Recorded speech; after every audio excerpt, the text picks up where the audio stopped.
আসসালামু আলাইকুম। আজকের এই ভিডিওটা প্রত্যেকটা স্টুডেন্টের একদম শেষ পর্যন্ত দেখা উচিত। সো 2x স্পিড দিয়ে দেখা শুরু করো। আজকের এই ভিডিওতে আমরা কভার করব বেসিক জিনিসটা কি, বেসিক কেমনে অর্জন করতে হয়, বেসিক কেমনে ভালো করতে হয়। দ্বিতীয়, তোমার বেসিকের দিকে দৌড়ানো উচিত নাকি কমনের দিকে দৌড়ানো উচিত। তৃতীয়, বিভিন্ন রিপোর্ট, বিভিন্ন টিচার, বিভিন্ন মানুষজন বলতেছে যে এই পুরা জেনারেশন ওয়ান শট এবং কমনের কারণে ধ্বংস হয়ে যাচ্ছে, আমরা প্রবলেম সলভিং ক্যাপাবিলিটি হারাই ফেলতেছি। সো আসলে আমাদের এই যে যে রিপোর্টসগুলা, যে আমাদের ওয়ান শট জেনারেশন বা কমনের জেনারেশন কিভাবে ডিস্ট্রয় হচ্ছে, সেই রিপোর্টসগুলো ট্রু নাকি ফলস এবং তোমার অ্যাকচুয়ালি কোন পথে যাওয়া উচিত সেটা নিয়ে আলোচনা করব। চলো শুরু করি। প্রথমে কথা বলি বেসিক নিয়ে। What is the word basic? অর্থাৎ অনলাইনে অফলাইনে যারা একটু মোটামুটি ভালো পড়ায় তাদের মুখে একটা কথাই শুনবা, তোমার বেসিক স্ট্রং থাকার লাগবে, তাহলে তুমি চান্স পাবা। তোমার বেসিক স্ট্রং থাকার লাগবে, তাহলে ভালো রেজাল্ট হবে। বেসিক নাই দেখে ম্যাথটা পারতেছো না। বাট এরা কখনো ডিফাইনই করে না what is the level of basic you need. Suppose, উদাহরণস্বরূপ বুঝাই বলি, suppose you you you want to study quantum mechanics. হ্যাঁ, সো কোয়ান্টাম মেকানিক্স একটা ভয়ানক রকম ভাস্ট টপিক। মানে তুমি তোমার জীবনের 50 বছর যদি এখানে ইনভেস্ট করো, তাও তুমি পুরা কোয়ান্টাম মেকানিক্সের এক্সপার্ট হইতে পারবা না। দেয়ার আর সায়েন্টিস্ট যারা লিটারালি পুরা লাইফ হয়তোবা কোয়ার্কস নিয়ে গবেষণা করছে, মৌলিক কণা নিয়ে গবেষণা করছে, হয়তোবা রকেটস নিয়ে গবেষণা করছে। It can be anything anything, but তার পুরা লাইফ একটা ছোট্ট টপিক, ওই কোয়ান্টাম মেকানিক্সের একটা পুরা ছোট্ট টপিক্সের ডেপথ খুঁজতে গেছে। সো ওটাও কিন্তু ওয়ান কাইন্ড অফ বেসিক। হ্যাঁ, আবার ধরো আমার কাছে একটা পাতা আছে। হ্যাঁ, এই পাতার বেসিক কি? যে পাতার উপরে ক্লোরোফিল আছে, পত্ররন্ধ্র আছে, উপরে একটা মোমের প্রলেপ আছে, পিছন দিকে জাইলেম ফ্লোয়েমের মতো আছে, এদিক দিয়ে পানি প্রবাহিত হয়, খাদ্য উৎপাদন হয়ে এই বোটা দিয়ে যায়, বিভিন্ন রকম কথাবার্তা আমি বলতে পারি। এই পুরা ডিটেলসটা জানাও কিন্তু একরকম বেসিক। বাট আলটিমেটলি বেসিকের লক্ষ্যটা কি ছিল? বেসিকের লক্ষ্য কি ছিল? যেটা আমাদের অনলাইন টিচাররা করে কি, যে হ্যাঁ প্রতিপাদন, শোডিঞ্জার ইকুয়েশনের প্রতিপাদন করাচ্ছে, আমার ইকোস টু এমসি স্কোয়ারের পুরা প্রতিপাদন নিয়ে আসছে, আমার লরেন্স রূপান্তরের প্রতিপাদন করাচ্ছে। There is nothing wrong with that. ইস্যুটা হলো যে শুধু কি প্রতিপাদন করতে পারা বা প্রতিপাদন জানা বা একদম ভেক্টরের ভাই একদম জিরো থেকে শুরু করাটাই কি বেসিক? না, বেসিকের মূল লক্ষ্য ছিল from day one. What was basic? Basic লাগতো প্রবলেম সলভিংয়ের জন্য, অর্থাৎ রিয়েল লাইফ বা রিসার্চ লাইফ বা পরীক্ষার খাতায় ম্যাথ বা কোনো একটা প্রবলেম আমি সলভ করতে পারি কিনা, এইটা ছিল বেসিক অর্জনের মূল লক্ষ্য। এখানে এখন আসলো আরও একটা ফেলাসি। সাপোজ কোনো একটা স্টুডেন্ট কোনো একটা টপিকের উপর বিশাল বেসিক করছে, অর্থাৎ ব্যতিচারের উপর সে ওয়াল্টার লুইনের লেকচার করে আসছে, একদম মানে এত সে জানে। বাট পরে দেখা গেল ম্যাথটা একটু আমি পেঁচাই দিলাম, সে ম্যাথটা ধরতে পারলো না। কারণ কি? সে শুধু জানছে, সে কিন্তু প্রবলেম সলভিং এখনো যায় নাই। ইট ইজ লাইক যে আমি ক্রিকেট নিয়ে অনেক পড়াশোনা করছি, মানে ক্রিকেট নিয়ে আমার চেয়ে যে কত অ্যাঙ্গেলে ধরতে হয়, ব্যাট কোন জায়গায় ধরতে হয়, কেমনে দাঁড়াইতে হয়, আই নো এভরিথিং। বাট আমি কিন্তু ক্রিকেট মাঠে নামি নাই, এবং রিয়েল মাঠের সিনারিও কিন্তু অনেক ডিফারেন্ট। কোনো একটা বল জোরে আসবে না আস্তে আসবে, নাকি আমার স্টাইল কোনটা, আমার মাসেলস, লিগামেন্টস, আমার হাইট, অনেকগুলো ফ্যাক্টর এখানে আছে। পিচের অবস্থা, পিচ ভেজা নাকি পিচটা বাউন্স কেমন, সব কিছু এখানে ফ্যাক্টর। সো আমি যখন নিজে পিচে নামে ব্যাটটা হাতে ধরবো, তখন আমি বুঝবো যে না, ওকে আমার বেসিক আছে, that will help in my case. But এই যে বাকি ফ্যাক্টরগুলো তখন রিয়েল লাইফে আসবে। ইট ইজ লাইক কাউকে সাঁতার কাটতে দেখা, যে হ্যাঁ সাঁতার নিয়ে আমি 2 হাতে stroke, leg stroke, breast stroke, chest stroke, অনেক স্ট্রোক শিখলাম, পা এমনে রাখতে হবে, নাক এমনে রাখতে হবে, সব শিখলাম। বাট আনলেস আমি নিজে পানিতে না নামি, আমি তো বুঝবো না যে ভাইয়া সাঁতারটা কি। হইতে পারে যে আমার ওজন বেশি, হইতে পারে আমি মোটা, হইতে পারে আমার মাসেল বেশি, হইতে পারে আমার ফ্যাট বেশি। There would be something different for me, every person is different in that case. So বেসিকের ইস্যুটা আমাদের টিচার এটাকে প্রতিবার এক্সট্রিমে নিয়ে যায়, তোমরা এক্সট্রিমে নিয়ে যাও। যে কোনো একটা টপিকের বেসিক মানে ওরে বাপরে বাপ, পাওয়ার পয়েন্ট স্লাইড আনে, কাটে মাটে দেখে প্রতিপাদন করে এক একটা ক্লাস 14 ঘন্টা, 20 ঘন্টা, 45 ঘন্টা। কিন্তু এই পুরা টাইম জুড়ে স্টুডেন্টটা কিন্তু নিজে একটা সিঙ্গেল ম্যাথও করে না। ও ভাবে যে হ্যাঁ আমি বুঝছি, আমার খুব ভালো আন্ডারস্ট্যান্ডিং আছে, আমি পরীক্ষার হলে ম্যাথ পারবো।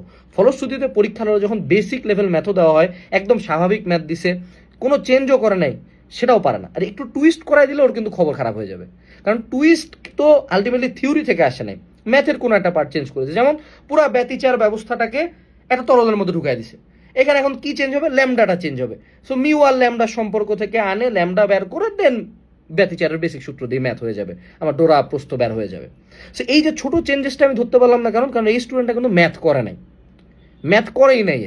সো তোমরা যারা বেসিক বেসিক করে চিল্লাচ্ছ, বেসিক নিয়ে কারো কোনো সমস্যা নাই, আমারও ইস্যু নাই, তোমরা বেসিক শুধু থিওরিটাকে বুঝিও না।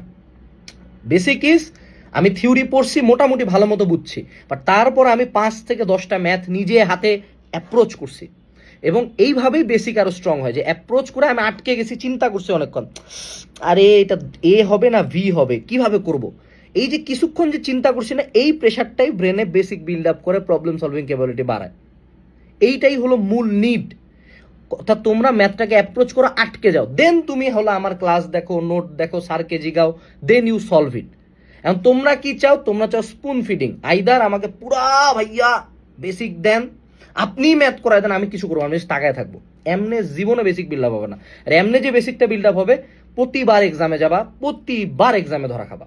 তোমার 1000 বেসিক থাকুক, তুমি যদি প্র্যাকটিস না করো, তুমি যদি নিজে ম্যাথ সলভ না করো, একটা সিঙ্গেল ম্যাথ, একটা সিঙ্গেল থিওরি তোমার কাজে লাগবে না। আরও বেশি রিয়ালিটিটা হলো যে পরীক্ষার হলে সূত্র প্রতিপাদন করে করার সময় নাই। মেডিকেল ভর্তি পরীক্ষায় এই পাতার ছবি দেখে চিন্তা করার সময় নাই। প্রতি এমসিকিউতে টাইম পাবা 30 সেকেন্ড থেকে 1 মিনিট, প্রতি রিটেন ম্যাথে টাইম পাবা 3 মিনিট, দ্যাটস ইট। সো ওই যে বেসিকটা ব্রেনের পিছন দিকে সাবকনশিয়াস মাইন্ডে প্রসেসিং করবে, বাট রিয়েল লাইফে সূত্র মুখস্থ আছে, ঠাকঠাক করে অনেকগুলো ম্যাথ করছি, আমার প্রবলেম সলভিং ক্যাপাবিলিটি আছে, আমার ব্রেন সুন্দর মতো প্রসেস করে ম্যাথের আউটপুট দিচ্ছে। So that is the thing you need, যে তোমার যে কোনো শুধু ভালো করার জন্য কেন বেসিক লাগবেই। বেসিকের সাথে যে আমি জিনিসটা খুব ভালো মতো বুঝছি, স্লাইড দেখবো না কেন, পাওয়ার পয়েন্ট দেখবো না কেন, পাতার প্রস্তুচ্ছেদ দেখবো না কেন, সবই দেখবো, বাট তারপরে আমার দায়িত্ব হলো মুখস্থ করে ফেলা এবং লেখা এবং প্র্যাকটিস করা, চিন্তা করা, সলভ করার চেষ্টা করা। That is the basic. Okay, এটা হলো বেসিক। দ্বিতীয় যে পার্টটা, সেটা হলো যে ভাইয়া আমি বেসিকের দিকে যাব নাকি কমনের দিকে যাব। এখানে আসে বাংলাদেশের ব্যাপারটা। এই যে বারবার রিপোর্ট আসতেছে বিভিন্ন, যে আমাদের স্টুডেন্টরা ধ্বংস হয়ে যাচ্ছে, আমরা চিন্তা করার এবিলিটি কারে নিচ্ছে, আমাদের টিচারদের দোষ, প্ল্যাটফর্মদের দোষ, স্কুলের দোষ। কথা হলো দোষটা সবচেয়ে বেশি হলো ভাইয়া সমাজের। সমাজকে, তুমি আমি আমরা সবাই। এই যে আমাদের স্টুডেন্টদের যে থট প্রসেস বা থট ক্যাপাবিলিটি কমতেছে, কেন তারা এত ওয়ান শটের পিছনে দৌড়াচ্ছে লাস্ট কয়েক বছর ধরে, আফটার করোনা কেন দৌড়াচ্ছে বলেন দেখি। এই স্টুডেন্টদেরকে আপনি যে এই যে আপনাদের যে থট প্রসেস বা আপনি চিন্তা করার এবিলিটি নিয়ে কথা বলতেছেন, আপনার কোনো একটা সাবজেক্টে কি ক্রিটিক্যাল থিঙ্কিং বা প্রবলেম সলভিং বা রিয়েল লাইফ প্রবলেম সলভিং কোনো কিছুর কোনো পার্ট আছে না। এই স্টুডেন্টটাকে শুধুমাত্র জাজ করা হয় যে ও 5 পয়েন্ট পাইলো কিনা এবং ও একটা পাবলিকে চান্স পাইলো কিনা। এখন আমি যতই এথিক্যাল কথাবার্তা বলি, একটা স্টুডেন্ট যখন 5 পয়েন্ট পায় না, ওকে বাপ মা, পাশের বাড়ির আন্টি, সমাজ, আত্মীয় স্বজন, আপনারা অনলাইনে অফলাইনে সবাই ওকে ধুয়ে নাই করে দেন। একটা স্টুডেন্ট যখন চান্স পায় না, ওরা তো কেউ ভালো বাহবা দেয় না। ও যত ভালো থিওরি বুঝুক, ও যত ভালো পড়াশোনা করে আসুক, ওকে মানুষের কাতারেই আপনারা ধরেন না। সো আমরা অ্যাজ এ টিচার তো চাবো স্টুডেন্টের ভালো হোক, আমরা অ্যাজ এ টিচার চাবো স্টুডেন্টের নিডটা বুঝতে। সো স্টুডেন্টরাও এখন বুঝছে যে ভাইয়া আমার এত থট প্রসেসের কি দরকার, আমি এত খাটবো কেন, হুদাই খাটবো কেন, যেখানে আমার এই খাটনির উপর আপনারা আমাকে জাজও করবেন না। ঠিক আছে? সো তখন তারা সুন্দর মতো নিজেদের টার্গেট সুইচ করে ফেলছে, যে হ্যাঁ আমার টার্গেট আগে ভাইয়া 5 পয়েন্ট পাইতে হবে, আগে এইচএসসি এসএসসিতে ভালো রেজাল্ট করতে হবে, দেন পাবলিকে চান্স পেতে হবে, then I will think about everything else. এবং অনেস্টলি আমাদের জেনারেশন ধ্বংস হয় নাই, আমাদের জেনারেশন জাস্ট রিয়েলাইজ করছে যে ওর কাছে সমাজের চাওয়াটা কি। এখন আপনি বলবেন যে আমি থট প্রসেস চাই, ক্রিটিক্যাল থিঙ্কিং চাই, প্রবলেম সলভিং চাই, আমি চাই আমার পোলাপান মিসাইল বানাক, বাট আপনি আলটিমেটলি জাজ করবেন হলো রেজাল্ট দেখে, চাকরি দেখে, তাহলে তো হয় না। সিস্টেমটা সেম ফর বুয়েটের স্টুডেন্টস। আপনারা বুয়েটের স্টুডেন্টদেরকে বলেন অটো রিক্সা বানাচ্ছে, কেন ও বসে বসে হলো আমার রিসার্চ করতেছে না, মিসাইল বানাচ্ছে না, কম্পিউটার বানাচ্ছে না। ভাই একটা বুয়েটের স্টুডেন্ট 5 বছর পাগলের মতো পড়াশোনা করে, এবং বুয়েটে শুধু পাশ করে বের হওয়াটাই একটা চ্যালেঞ্জ, জাস্ট টার্ম ফাইনালে পাশ করে বেরোবে রেদার দেন সিজিপিএ। এই স্টুডেন্টটা পাশ করে দেখে আর কোনো চাকরি নাই, দেশের মধ্যে কোনো চাকরি নাই, হার্ডলি 20-25 হাজার টাকার চাকরি পাবে, এই দিয়ে ঢাকার বুকে টেকাও যায় না। সো ও তখন দেখে যে আল্লাহ, আমি চাকরি প্রাইভেট কোম্পানিতে পাইলে কেউ দাম দিচ্ছে না, আমাকে 2 টাকা দিয়েও দাম দিচ্ছে না, আমার আইদার লক্ষ্য হলো বাইরে যাওয়া, বাইরে গেলে যা একটু তাও ওখানে যা কষ্ট করে খাইতে হবে, এস্টাবলিশ হইতে হবে। আর দেশে থাকলে ও নোটিস করছে, আরে শালা বিসিএস দিলে তো দেখি সবাই বাপ বাপ করে ডাকতেছে, সবাই সম্মান দিচ্ছে, পাওয়ার দিচ্ছে, টাকা দিচ্ছে, সবই দিচ্ছে, তা আমি কেন বসে থাকবো?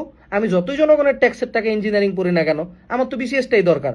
প্রত্যেকে তো নিজের স্বার্থটা দেখবে। সো তখন বুয়েটের, ঢাবির, ইঞ্জিনিয়ারিং এর টপ নচ যেগুলো মাথাগুলা, ক্রিম অফ দ্য ক্রপ যাদের হওয়ার কথা ছিল ইঞ্জিনিয়ার, ওই ইঞ্জিনিয়ারিং এ যাচ্ছে না, ওখানে আপনি ঢুকায় রাখছেন হলো অযোগ্য ডিপ্লোমা, অনেকের মানুষজন, অযোগ্য মানুষজন দিয়ে বসায় রাখছেন, ওইদিকে কোনো চাকরি পাচ্ছে না, ও তখন বিসিএস চলে আসতেছে।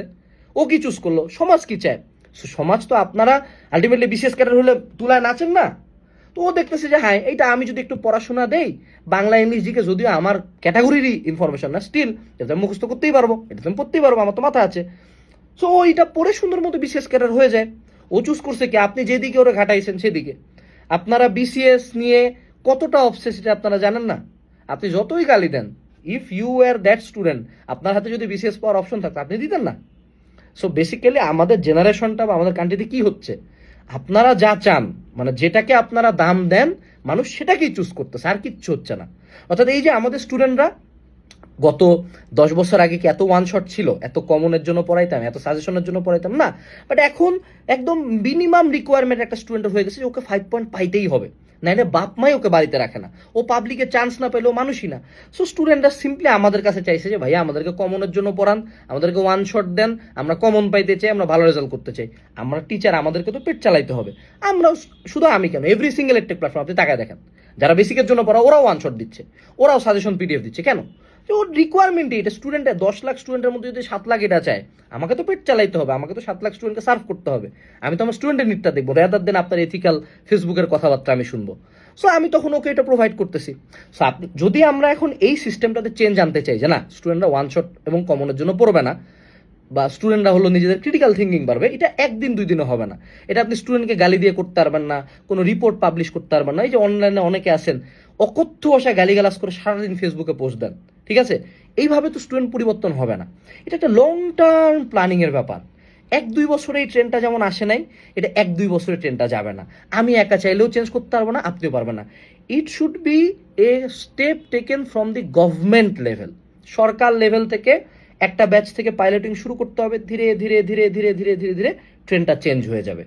আপনি যখন একটা সিস্টেম একটা জিনিসের জন্য ডিজাইন করে ফেলেন, আপনারই ডিজাইন করা সিস্টেম, আপনি আবার যখন এই সিস্টেম আমরা ফলো করতেছি আপনারা গালি দিচ্ছেন, এটাই হয়ে গেছে সমস্যা। সো তোমরা যারা পোলাপান আছো বাবা, তোমরা এই ফেসবুকের এথিক্যাল কথাবার্তা কারো কথা শুনবা না। তোমাকে এই সমাজ, এই ফেসবুক 2টা টাকা দিবে না, তুমি না খায় মরবা। বাংলাদেশে চাকরির কতটা হাহাকার এটা তুমি জানো না, এটা তোমার আইডিয়াও নাই। তোমার বিভিন্ন ভার্সিটি থেকে পাশ করা বেকারদের সাথে বসলে তোমার চোখে পানি চলে আসবে, এত পরিমাণে চাকরির অভাব, এবং এই স্টুডেন্টগুলো মেরিটোরিয়াস পাশ করে বের হয়ে বসে আছে। সো এথিক্সের দিকে তাকাবা না, তোমার দরকার আলটিমেটলি রেজাল্ট। এখনো বাংলাদেশের রেজাল্ট ইম্পর্টেন্ট, বাংলাদেশের টাকা ইম্পর্টেন্ট, বাংলাদেশের চাকরি ইম্পর্টেন্ট। এগুলোর জন্য যা করার লাগে তুমি করবা বাবা। এটা হলো অ্যাজ এ বড় ভাই তোমাকে আমি বললাম, আমি পার্সোনালি তোমাকে বলছি, এটা আমার কোনো বিজনেস লাভ নাই। তুমি বলতে পারো ভাই আপনি আপনার কোর্স ব্যাচের জন্য, নো নো নো, তুমি জাস্ট আমার কথা বিলিভ না হলে তুমি যে কোনো একটা ভার্সিটি থেকে পাশ করা বেকার ছেলে বা মেয়ের সাথে বসো, কথা বলো, যে 2 বছর ধরে চাকরি করতেছে, তুমি বুঝবা যে এই দেশটা কেমন। এই এথিক্স শুধু ফেসবুকে, এই আলাপগুলা, হ্যাঁ বেসিক লাগবে, অবশ্যই বেসিক লাগবে, বেসিক তুমি শিখবা, বাট তারপরে তোমার ভালো রেজাল্ট কীভাবে হয় সেটা তুমি এনশিওর করবা। এই এথিক্স দিয়ে সব চলতে পারে কিন্তু পেট চলে না, এবং যখন অভাব দরজা দিয়ে ঢুকে তখন এথিক্স জানলা খুলে পালায় যায়।